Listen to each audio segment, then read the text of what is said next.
So to motivate what we're going to do here, there's, again, as I was saying, there's growing interest in using machine learning, what people sometimes call predictive analytics tools, to aid decision makers.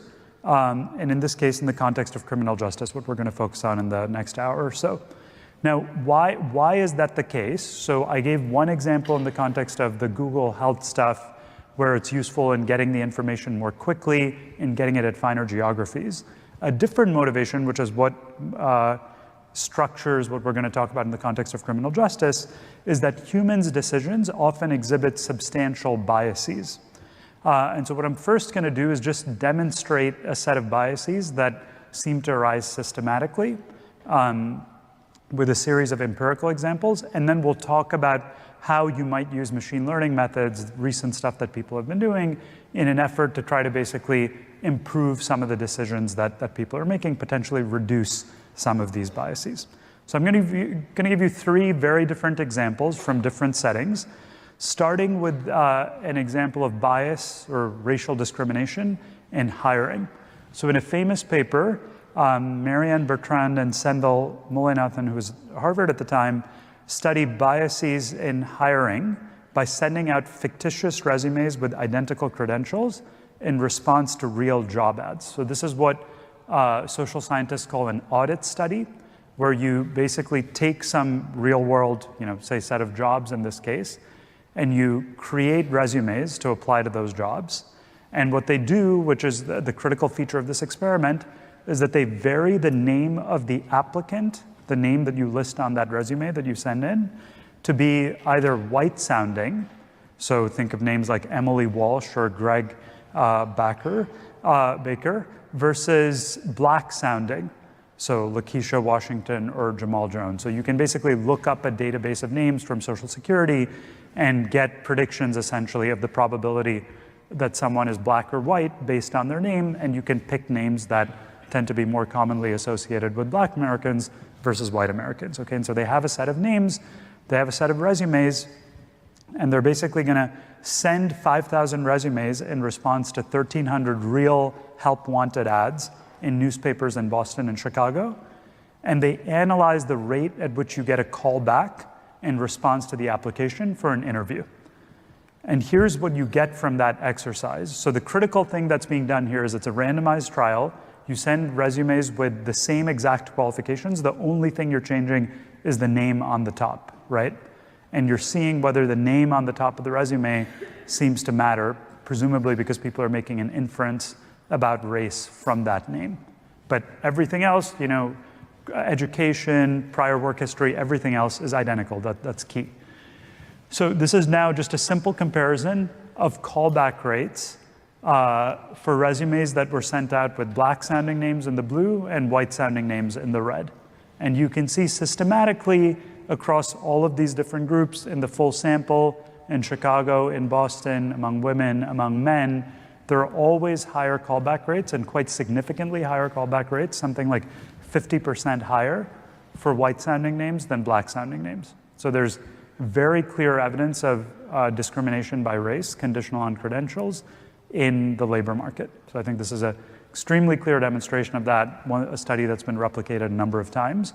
And this is the type of bias or discrimination that you might wonder, are there ways to address this, either through the types of tools we're going to talk about here, which is using data and using machine learning tools, or using other techniques, of course. You could try to de-bias people. There are psychologists here at Harvard working on interventions to try to point these types of biases out to people and make either system changes or individual level changes to combat such biases. So there are, of course, a number of approaches you can take, but this is one motivation for the type of thing that I'm going to talk about in a second. Let me give you a second example of this in a very different context, one that might be sort of familiar to many of you on a day-to-day kind of basis. So another recent paper, my colleague Ben Edelman here in the business school and co-authors use an analogous audit study approach to analyze discrimination among Airbnb hosts. So here, same kind of technique. They send out fictitious requests to book listings in response to real postings. The way they did that is they set up 20 independent accounts, sent 6,400 messages to hosts from these accounts in 2015. And they randomly varied, again, the name of the applicant across accounts to be white or black sounding.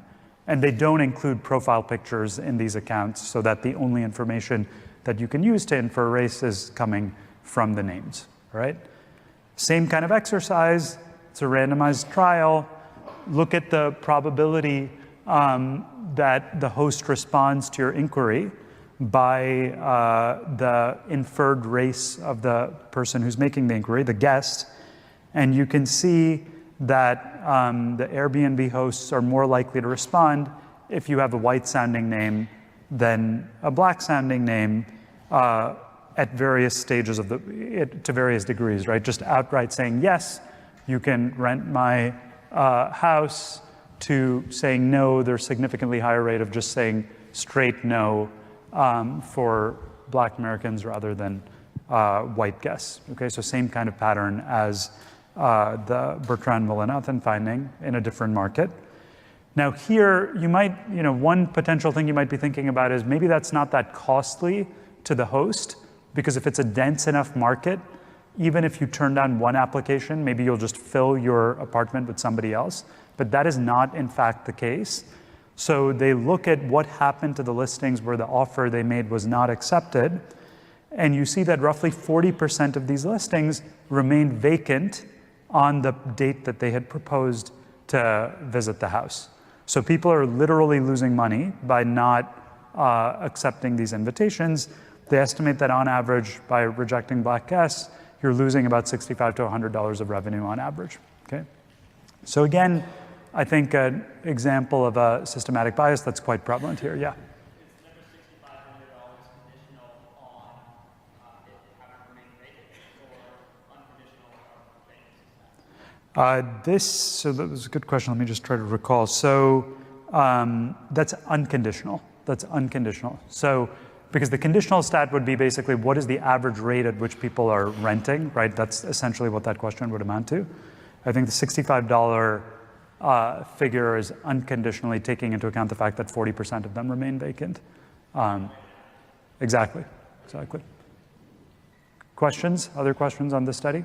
Okay, so another example you can see in a similar vein of how there's bias in decision making, and again, could be driven by a variety of factors, either subconscious mistakes or perhaps deliberate racial discrimination.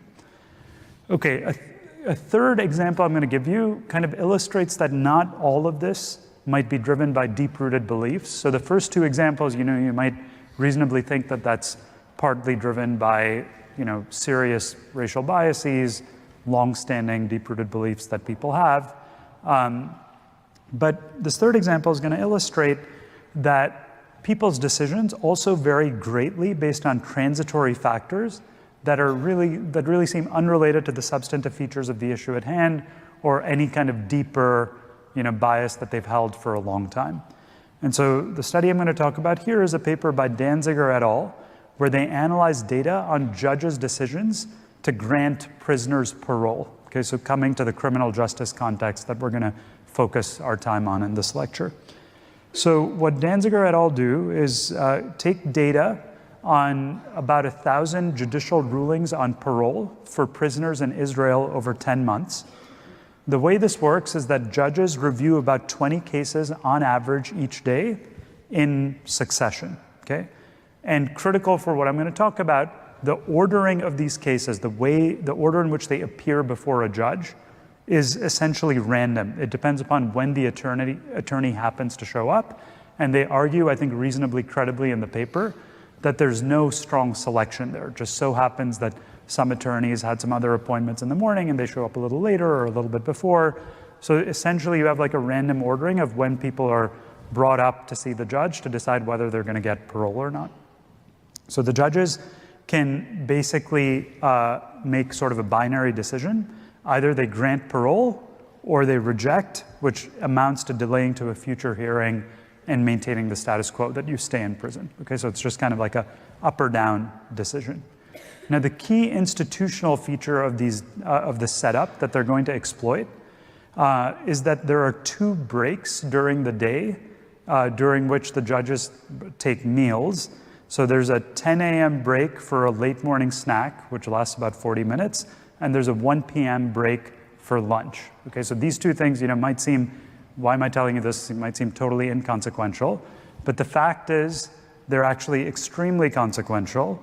If you look at the fraction of prisoners who are granted parole by time relative to these breaks, you see this incredibly striking pattern, which is if you unfortunately happen to be the person who came up right before the judges broke for their snack, your odds of getting parole are basically 0, right, as you can see here. And then it jumps up to 60% immediately after that point, and then again comes down, and after the lunch break, again goes up, and then comes back down. So the magnitudes here, I was actually struck by how large these effects are. Like I would have thought, maybe there's some effect of being hungry or exhausted, and that affects your behavior to some extent. But look at the rate. It's like going from 60% down to 10%. It's shockingly large.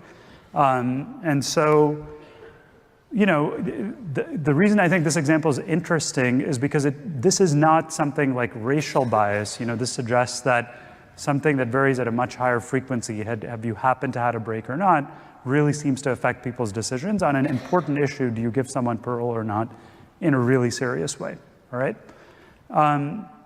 So all of that motivates the question that I want to focus on, the central topic of this lecture, which is whether we can use data, quantification of these types of things, and machine learning techniques in particular, to help us reduce such biases. So what's the basic idea here?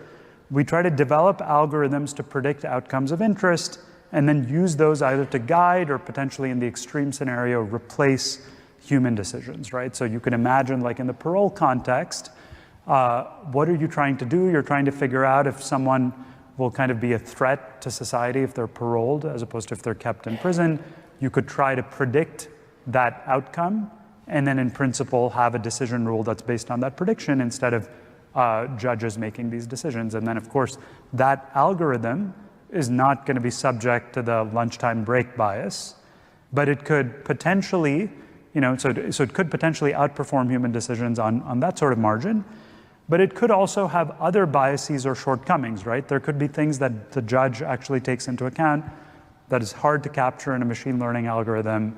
The machine learning algorithm itself could exhibit other biases, so this is actually a very active area of research where people worry that widely used machine learning algorithms bias against certain types of people. So, you see this all the time in the context of private sector use of machine learning algorithms. Recently, for instance, Facebook was showing ads for housing at different rates based on race, based on their algorithm for how they show ads. And so you can effectively bake in other biases even if you don't intend to do that. So it's not totally clear that a machine learning algorithm will be superior to what humans decide, despite the fact that humans do, as we've seen with these examples, exhibit a number of biases. And so the paper I'm going to focus on in this lecture that illustrates a number of methods that I think are quite useful and tackles that question directly is a paper by Kleinberg et al., where they compare the accuracy of human decisions and machine predictions in the criminal justice system. So as a piece of background, so the setting they're studying here, every year there are about 10 million people who are arrested in the United States. After arrest, judges make a key decision on whether to hold defendants in jail or to let them go on bail, right? By law, that decision is made with the objective of minimizing the risk of flight. And what does that mean? Concretely, that means failure to appear at the trial.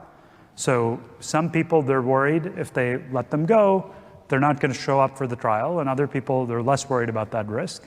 And the idea of this is that given that you don't want to hold everyone in jail, that's very expensive and imposes a cost on them, you want to kind of sort people into 2 groups, the people where you think the flight risk is minimal, and the people where you think it's more serious and you think it's worth holding them in jail. So Kleinberg et al. Compare machine learning predictions and judges' actual decisions on bail in terms of performance in achieving this particular objective of minimizing flight risk. Okay, so the data that they used to do this is on 750,000 people arrested in New York City between 2008 and 2013.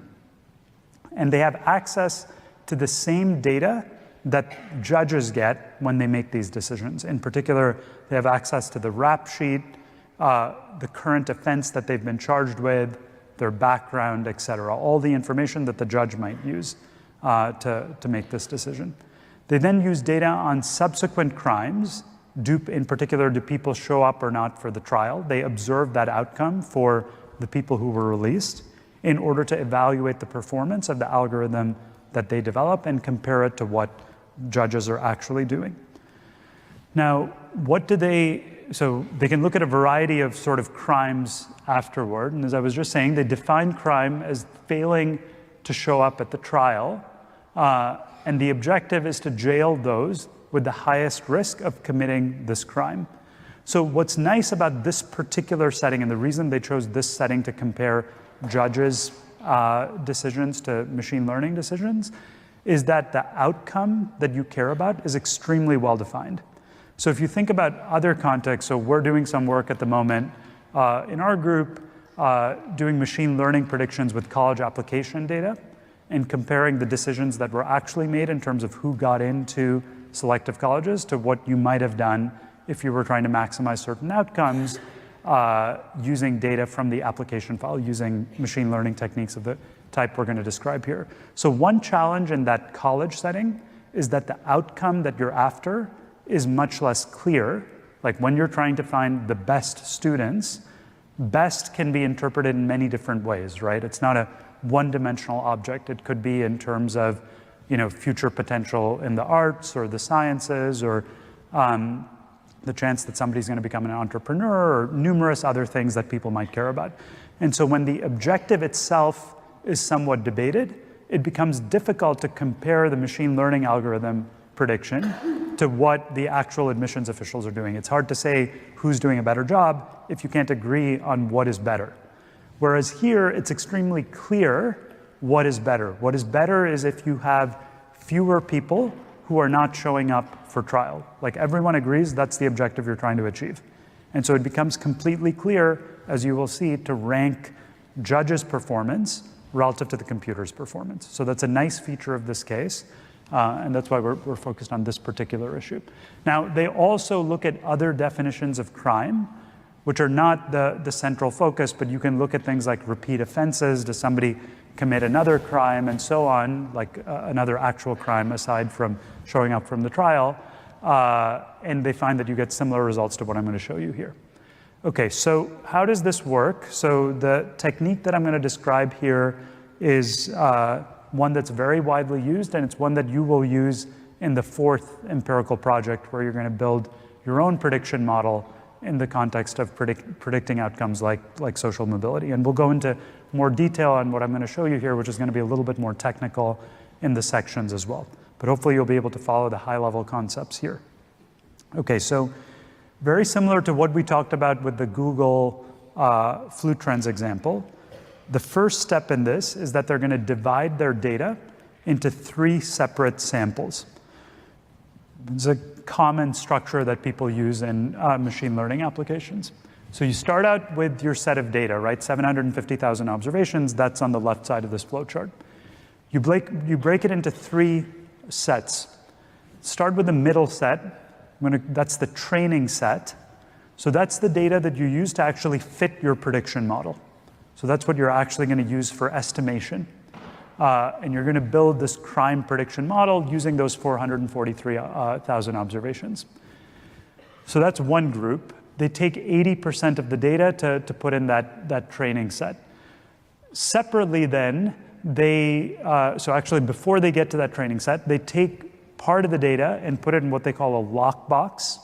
So that's data that's literally not touched and is used later after you're done with the paper to evaluate whether your model is actually working as you had hoped. Okay, so what is the analog of that?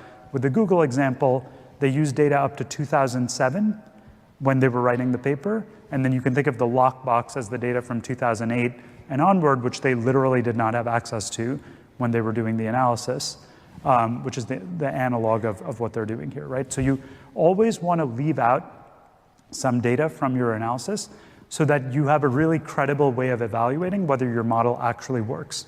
Why do people do that? Because the big risk here comes back to what I was describing about overfitting, where if I give you lots of variables to predict something and you have a certain amount of data, you're always going to be able to design a model that works well within that data. But you're not going to have any confidence on whether it's going to predict well when faced with a new set of data, a new set of defendants who appear, which is really the key question. And the only way to figure that out is to really have this lockbox where you're going to go show someone, yes, you gave me a new set of defendants and my prediction model actually works. Okay? So that's the purpose of that group. And then there's something that they call the holdout sample. So you start with all the data, you set aside the lockbox, then you take 80% of what remains, put it in the training set, and then 20% they keep in what they call a holdout sample, which is the sample that they use to compare the decisions that judges made with the decisions that you would get from the machine learning prediction model. Again, you need to use a different set of data from that, from the data that you used for the training, because otherwise it's going to be totally circular. If you're using the same data to evaluate the performance of your model as the data that you use to estimate it, the model is going to look like it works really well because you used it to fit the exact same data, but that's kind of like circular reasoning. You need to bring a new set of data and ask whether the model seems to be outperforming the judge or not. And that's the purpose of the holdout data. Okay, so now those are the three broad sets of data. Now within the training data set, notice that they've split it into 5 separate groups. I'm going to talk about this in more detail in a second, but these are called, usually the terminology people use is folds of the data. So they called 5-fold cross-validation. They take the training set, split that into 5 separate groups, 20% each. And the way this is going to work is you estimate the model on 4 of these folds and then evaluate the predictions on the 5th fold, and then keep going round and round until you optimize your model. And I'll talk about how that works in a second, but this is just to give you a visual depiction of how you structure those 5 folds of the data. Okay, questions on the basic setup so far in terms of what they're doing with these data? Okay, so what's the method now that they're going to use with these data sets to actually predict the probability of committing a crime? So the method they're going to use is called decision trees. Decision trees are like a basic starting point for lots of machine learning techniques. More general versions are things called random forests, which is the technique that you're actually going to implement in the empirical project. And as the name suggests, we're basically going to split the data using sort of a tree structure in order to form these predictions. And this turns out to be an incredibly versatile way to do machine learning that people use in lots of settings. So as with all machine learning applications, kind of emphasizing the same theme that I've been talking about in the previous lecture as well with the Google stuff, the main statistical challenge here is that you need to avoid overfitting the data, given that you have a very large number of potential predictors. So as I've said, and just to say it again in a different way, you can get very good in-sample fit within a given set of data, but still have very poor performance out of sample, analogous to the issues that we talked about with the Google flu trend prediction, right? So in any given sample, I can do a really good job of forecasting what happens, but the key question is what happens when I'm faced with new data. So the way I'm going to solve that problem from a technical point of view is using this technique of cross-validation, where you use separate samples for estimation and evaluation of your predictions. That's kind of the core idea of all machine learning models, is this concept of cross-validation. Okay, so how does it actually work in practice? So there are 3 steps to developing predictions using decision trees. The first step is to split the data based on the variable that is most predictive of differences in the outcome that you care about. In this case, differences in crime rates. So to show you how this works, we're going to build a hypothetical decision tree for the decision to jail a defendant. Okay? So you start out with this data where you can basically look at outcomes in terms of whether people appear at the trial or not. That's the risk, that's the crime that you're trying to minimize, right? And you can split that data along various dimensions. So there are many different variables that you see in the data. So for example, one of the variables you see is what type of arrest the person was charged with. Was it a felony or was it a misdemeanor? And so one way in which you can split the data is you can split it based on that arrest charge.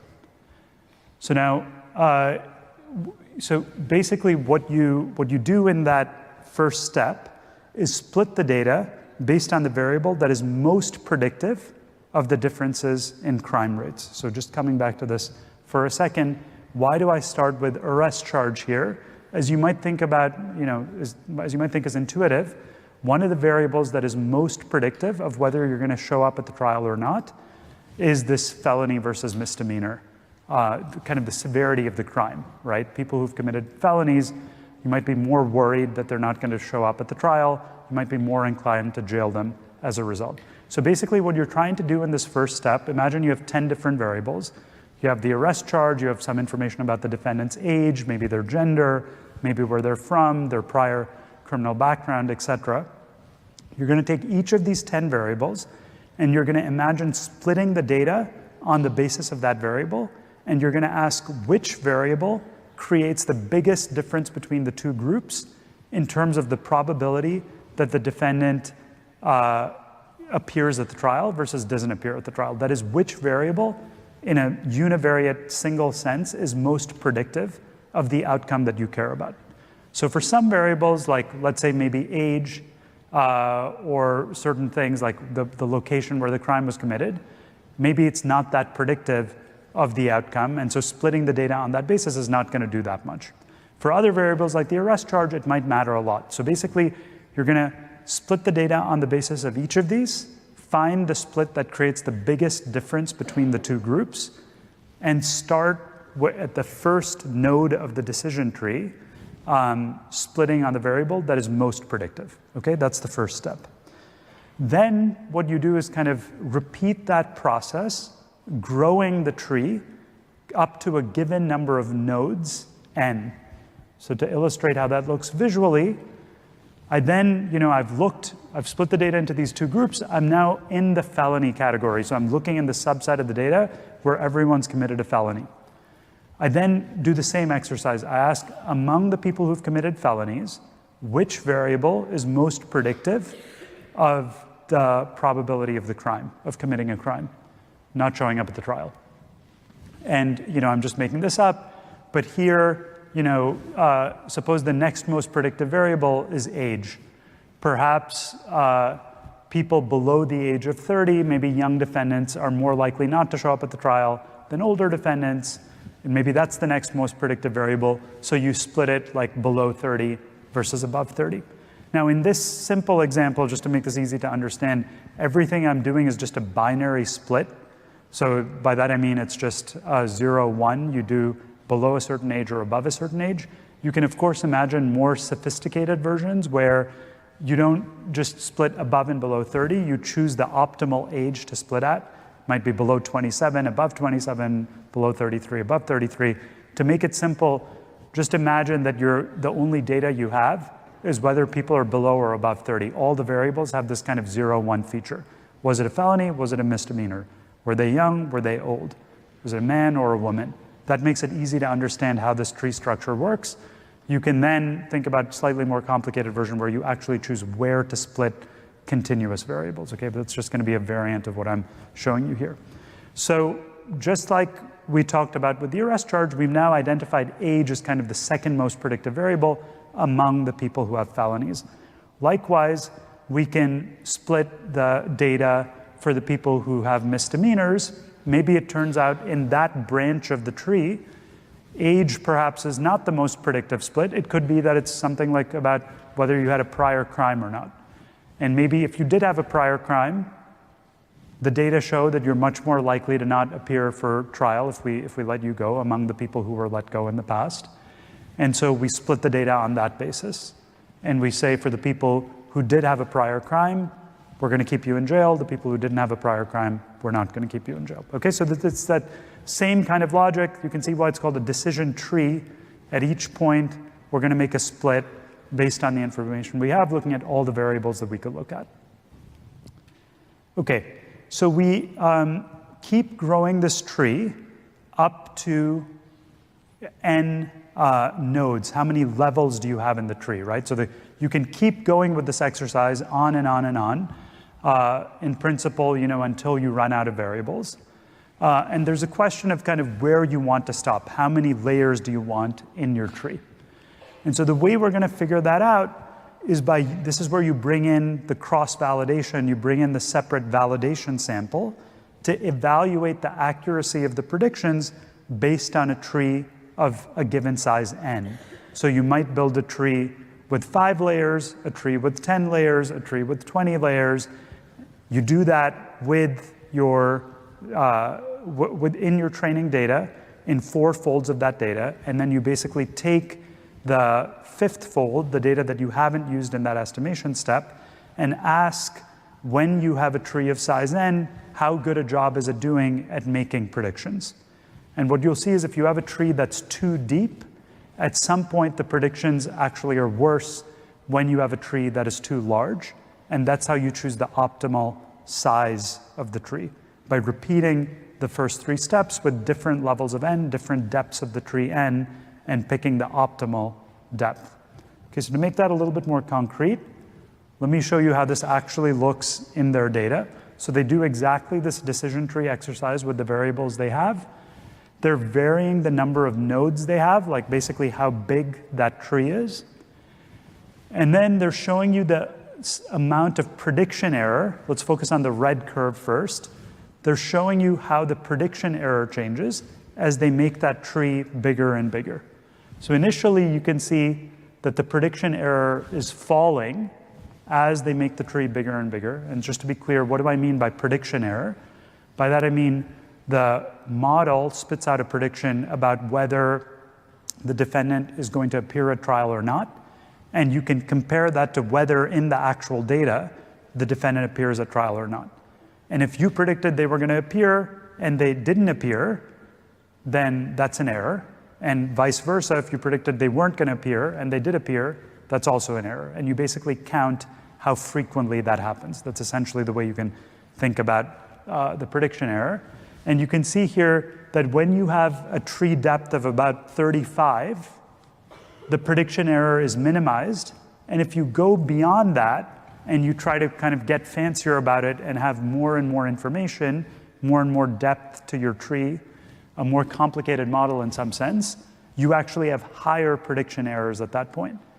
And that is really the fundamental idea of overfitting, that if you have a model that's too complicated, you're actually going to do a worse job predicting out of sample than if you had a simpler model. There's some point at which adding complexity to these models is not helpful. Now, you can see here, when you look at the red curve, you see that pattern where you figure out the optimal depth is 35. If instead you did something else, you did the naive thing of looking at prediction errors within the sample that you used for estimation, that's the green curve, you would find that as you add more and more information, you start to fit the observations that you're trying to predict in that estimation sample better and better. So in the green curve, you can see that the prediction error is just constantly decreasing. And that makes sense intuitively, right? If I'm trying to predict 1,000 observations and I give you more and more variables, you're going to do a better and better job predicting those 1,000 observations. Certainly you can't do a worse job as I give you more variables. And as a result, the prediction error keeps falling, but that is misleading. That is the wrong notion of prediction error when you're trying to figure out what will happen out of sample. That's why it's so critical to use that cross-validation approach where you estimate on part of the data and then calculate the prediction errors in a different part of the data. Okay, so that's how they do this exercise, and they conclude that the optimal size of the tree for their application has a depth of 35. And they're going to split on all these variables like whether you had a felony or a misdemeanor, and the various other things that I was showing you. Okay, so the questions on, I know this is a bit dense, questions on how this works? Let me stop for a second and please feel free to ask any clarifying questions. Yeah. So you lump the two types of error together, I believe. So are the results like different if you were to separate Yeah. the type 1 errors and the type 2 errors? Good question, good question. So I don't know if they actually did that in this paper. So here they're treating the errors symmetrically. You could, I think it's very reasonable to ask, you might care more about one type of an error than another. So the way I think about it is, what is sort of your loss function, or what's the relative cost of the two errors? So I think it's very reasonable to think that letting someone go when you made a mistake and then they ended up not showing at the trial, maybe you're particularly worried about that, especially maybe if they committed another crime or something like that. And so you could imagine weighting the two errors differently and then plotting a different, here they're kind of averaging them with equal weight is one way to think about it. What you're saying is maybe put much more weight on one error than another. That's going to give you a different shape for this red function, and then you would pick a different tree depth potentially. So it's a good question. Then everything is going to depend upon your notion of prediction error. They're using one notion here. More generally, the way I think about it is it depends upon the decision problem that you're interested in. It's a good question. Yeah? Why do they use decision trees and not another type of classifier? Yeah, I mean, I think people find decision trees, so there's an active literature on which of these types of models actually yields the best predictive fit. It could be decision, random forest, there's lasso, there are neural nets, there are many different types of models. Often, I think what you end up finding when people do these prediction contests is that there's no single model that's best. It's usually an average of many different types of models. So like if you look at who wins like the Netflix contest, for example, it's somebody who used an average of the predictions that you get from a neural net and a random forest and other things. I think people find the decision tree very intuitive in terms of explaining the process. So if you think about suppose you were trying to explain to a judge how you arrived at this decision. I think the decision tree is like an intuitive way to think about it, that I keep splitting the data based on what seems most important. I think things like the neural net are just much harder to explain in that way. I don't know if that's necessarily like a great statistical answer, but I think that's part of the reason they do this. Yeah. So I would assume that the data set that is being used for this model is only really the people who judges let out. Released, correct. Yep. So how is it even possible for it to correctly measure error for the people who judges kept in jail? Yeah. Who you couldn't. Excellent question. I think that's kind of the fundamental challenge and potential weakness of this study. So you, of course, only observe the outcome for the people they chose to release to begin with, because you're not going to ever see did the person show up or not for the person who was jailed. I mean, everybody shows up if you were jailed. And so you have to think about, what biases might that induce, because you're only seeing the data for a subset of the sample. So potentially that itself creates bias. And then moreover, the type of problem that I think is the most interesting, maybe the deepest one, is you are now getting a sample that is itself biased by the judge's decisions to begin with. So let me give you an extreme example of this. Suppose judges' decisions were very biased by race. Okay, so suppose they had dramatically different rates of release for blacks and whites. So now you're going to get a sample that you're using to train the machine learning model that has already baked in that bias, and anything that you get out of the machine learning model is going to be sort of affected by the human bias that went in generating the sample that you're starting with. So that is, I think, an issue in this particular application. Obviously, there could be other applications where you just have the data for everyone and that particular issue wouldn't arise. But I think the deeper thing that illustrates that your question gets at, which is a phenomenon in all of these things, is that any human biases that went into the generation of the data to begin with are, of course, going to filter into the machine learning process as well. So if you think about training an algorithm, for instance, to recommend jobs to people based on the types of jobs that people got, and if we think that there's already discrimination in the labor market, that's going to get baked into your machine learning algorithm. So I think people are trying to figure out now, this is like a very active area of research. How do you figure out how to quantify those types of biases and potentially take them out when you're constructing the machine learning model? Okay, so let's see now what they actually get when they compare the machine predictions to the human predictions. Okay, so you fit the model that I just described, and again, we'll go into more detail on how you actually implement these techniques in section. So what you get out of that exercise is going to be a prediction for every defendant on the probability that they're going to commit a crime, probability that they're going to show up at the trial. So what is your decision rule going to be if you're just using the machine predictions? It's going to be very simple. There's just a threshold above which you jail everyone who has the highest predicted risks. And then below that threshold, you let people go, right? So the idea is you just like kind of give a score to everyone. You've figured out based on this algorithm who you think is most likely to not show up at trial. You just jail those people. You can ask, how does that machine-based rule compare to what judges actually do in terms of the crime rates it produces? So you can now, because you have a well-defined outcome, you can run a horse race between what you would get out of this rule implemented by a machine and what judges are actually doing.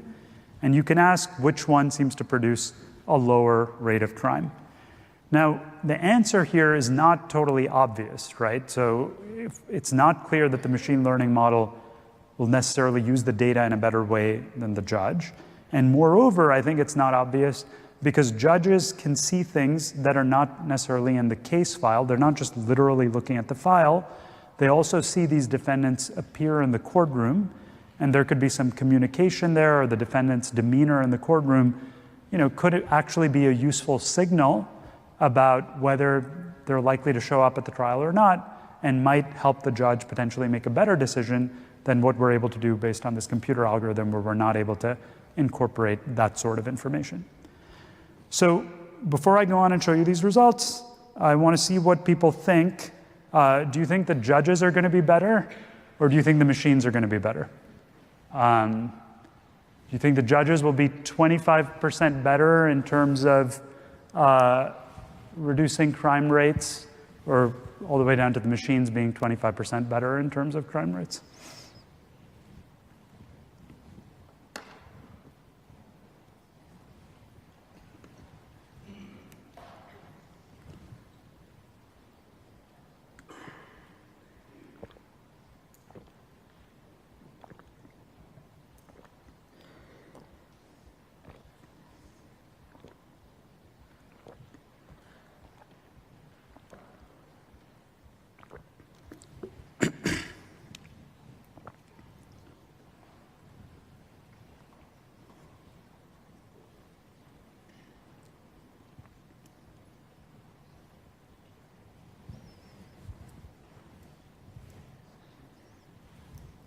All right, so you guys don't have a lot of faith in humans. That's kind of sad. All right, so let's see what we actually get when they do this analysis. So the key results are shown in this 3D plot. It's a little bit hard to interpret, but let me walk you through it step by step. So what they're doing here is showing on the horizontal axis here the predicted crime risk from the model. Then they have the actual observed crime rate, whether people actually showed up or not. And then on the vertical axis is the decision that's being made in terms of the release rate. So let's walk through this step by step. So first, looking at this axis here, if you look at the relationship between predicted crime risk and observed crime rate, so those kind of shadows that you're seeing here, it's just a projection of that 3D plot onto the two dimensions, predicted crime risk versus observed crime rate. So you can see that two-dimensional relationship. Okay, so notice that those two things are very closely related to each other. So when you go to your holdout sample and you take the predictions that you have built off of the training sample and you compare them to what actually happens, they're very closely related to each other. Your predictions are pretty good, which makes sense. You've built a good machine learning model. It seems to work out of sample, all right? And obviously that's for the defendants who are released, for whom you see the observed crime rate. Okay, now second point that you see if you look at this axis of the picture, you see that judges release about 50% of the defendants whose predicted crime risk exceeds 60%, all right? So in particular, look at the part of the chart near the blue arrow. So that's on this side of the figure where the predicted crime risk based on the machine learning model is extremely high. We think there's a 60% chance this person is not going to show up for trial if you release them. Despite that fact, if you look at what fraction are actually released, when we say release rate on the vertical axis there, that's the fraction of people the judges actually released. You see that the actual release rate for that group is around 50%. So these people have very high odds based on the machine learning prediction of not showing up, but judges are releasing a number of those people. So you can see that that's probably not a good idea, right? That's probably not the set of people you want to be releasing. But then moreover, if you look at the other side of this chart, so look at the people who have very low predicted crime risk. So like less than a 10% chance or a 20% chance that they're not going to show up at the trial. Still, 30% of those folks who have a relatively low crime risk are being jailed. That is, the release rate is only 70%. 30% are still being jailed, okay? So what this is saying is, the key takeaway here is that projection, the plot of release rates versus predicted crime risk, to which the arrows are pointing, if judges were really following the machine learning predictions closely, that line would be extremely steep, right? You would be very unlikely to release the guys who have very high predicted crime risk, and you'd be super likely to release the guys that the number should go towards 100% release rate when the predicted crime risk is 0. That's sort of what an optimal rule would look like. In practice, it's much flatter than that, which means that you are releasing a bunch of people you probably shouldn't be, and you are jailing a bunch of people who you could probably safely let go, okay? And so you can quantify that.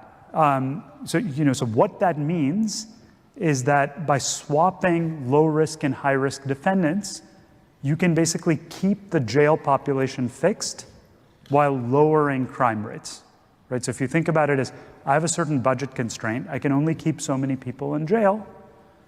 I might, given the nature of this curve, what this shows is if I change who I'm putting in jail based on these machine learning predictions, I could actually lower the rate of failure to appear at the trial without changing the size of the jail population.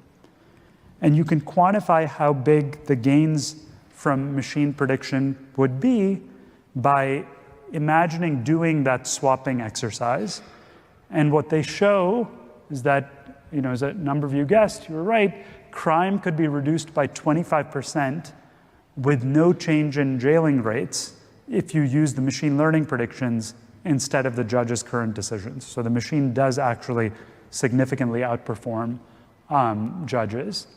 Or conversely, if you think about it a different way, you could reduce the number of people that you currently hold in jail by 42%, keeping fixed the current rate of crime. Because you're putting the right people in jail rather than, you're not kind of holding an excess number of people in jail to achieve a given level of crime, right? And so why is that? Why is it that machines appear to be outperforming judges? In this case, one explanation is limits to human cognition, like what I started out with as motivation. People get tired, there's decision fatigue, it's hard to process all this information. Effectively, what is a judge trying to do?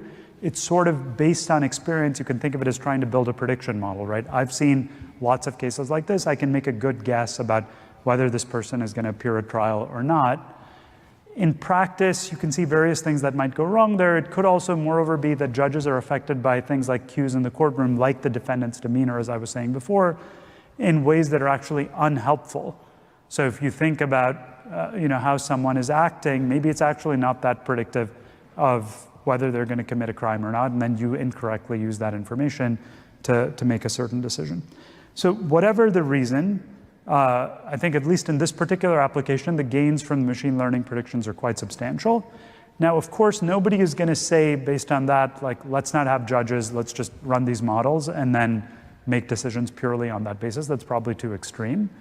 But what I think they're moving toward, the types of things they're trying to do as a follow-up to this paper, is do computer-assisted decision-making. So there are people designing software that basically takes these sorts of data, puts them into a prediction model like this, and gives the judge a score, a predicted risk for this defendant who's in front of you.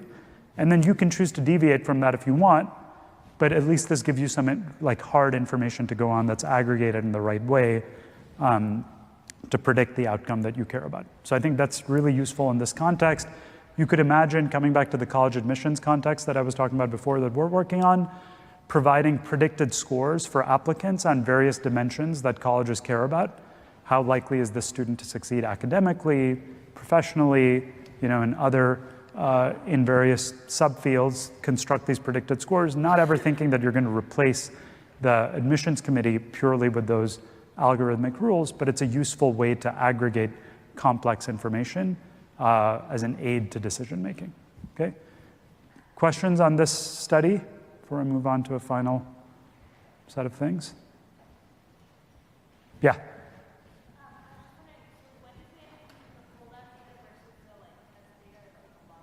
Yeah, so let me clarify that. So we used the training sample with the 5 folds to fit the model, and we were always leaving out one fold, and then the prediction error curve that I showed you. So basically, let me just go back to this to make this clear.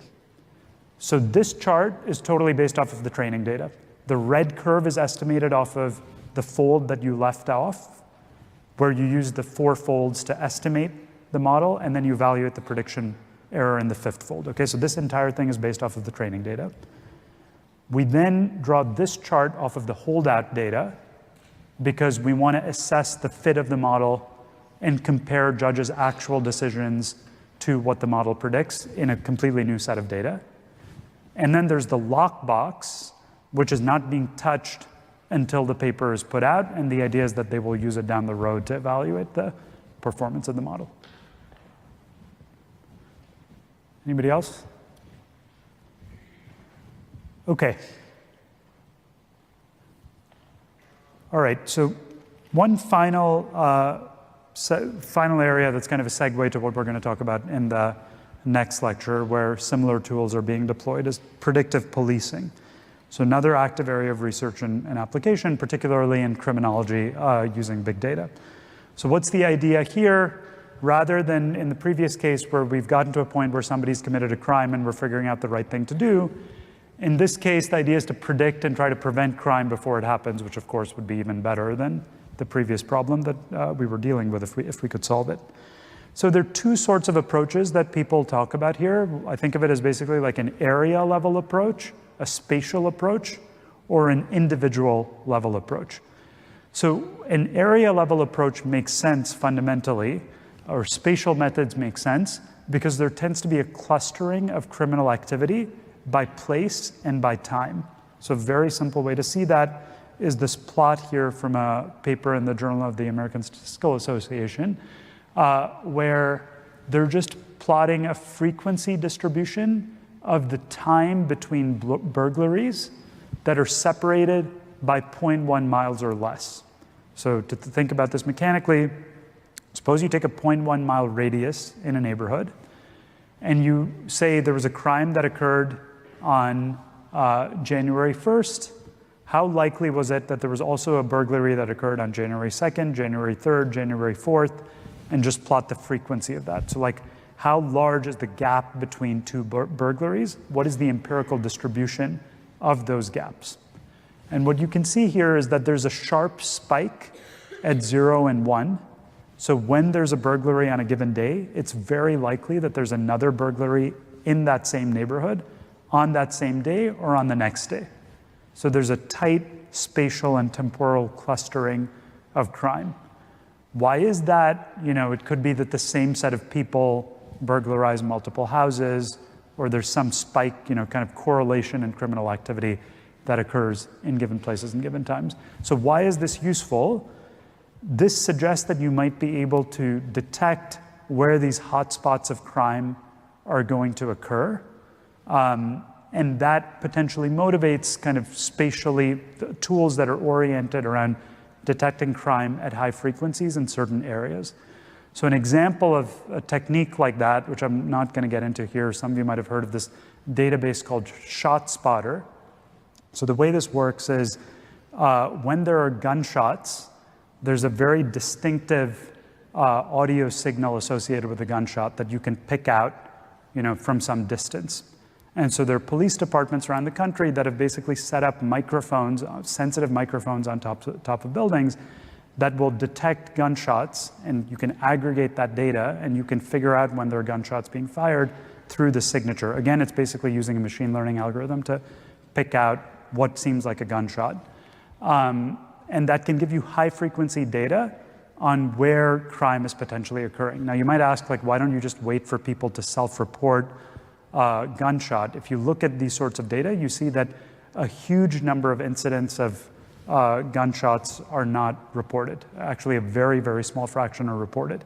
And so this type of information can be quite useful, potentially predicting where crime might occur, additional crime might occur, given this sort of spatial clustering. Okay, so that's one approach to predictive policing. A second approach can think of as individual level methods, which are potentially even more powerful, where we don't just rely on where you are or aggregated data by area, but rather information on individual characteristics.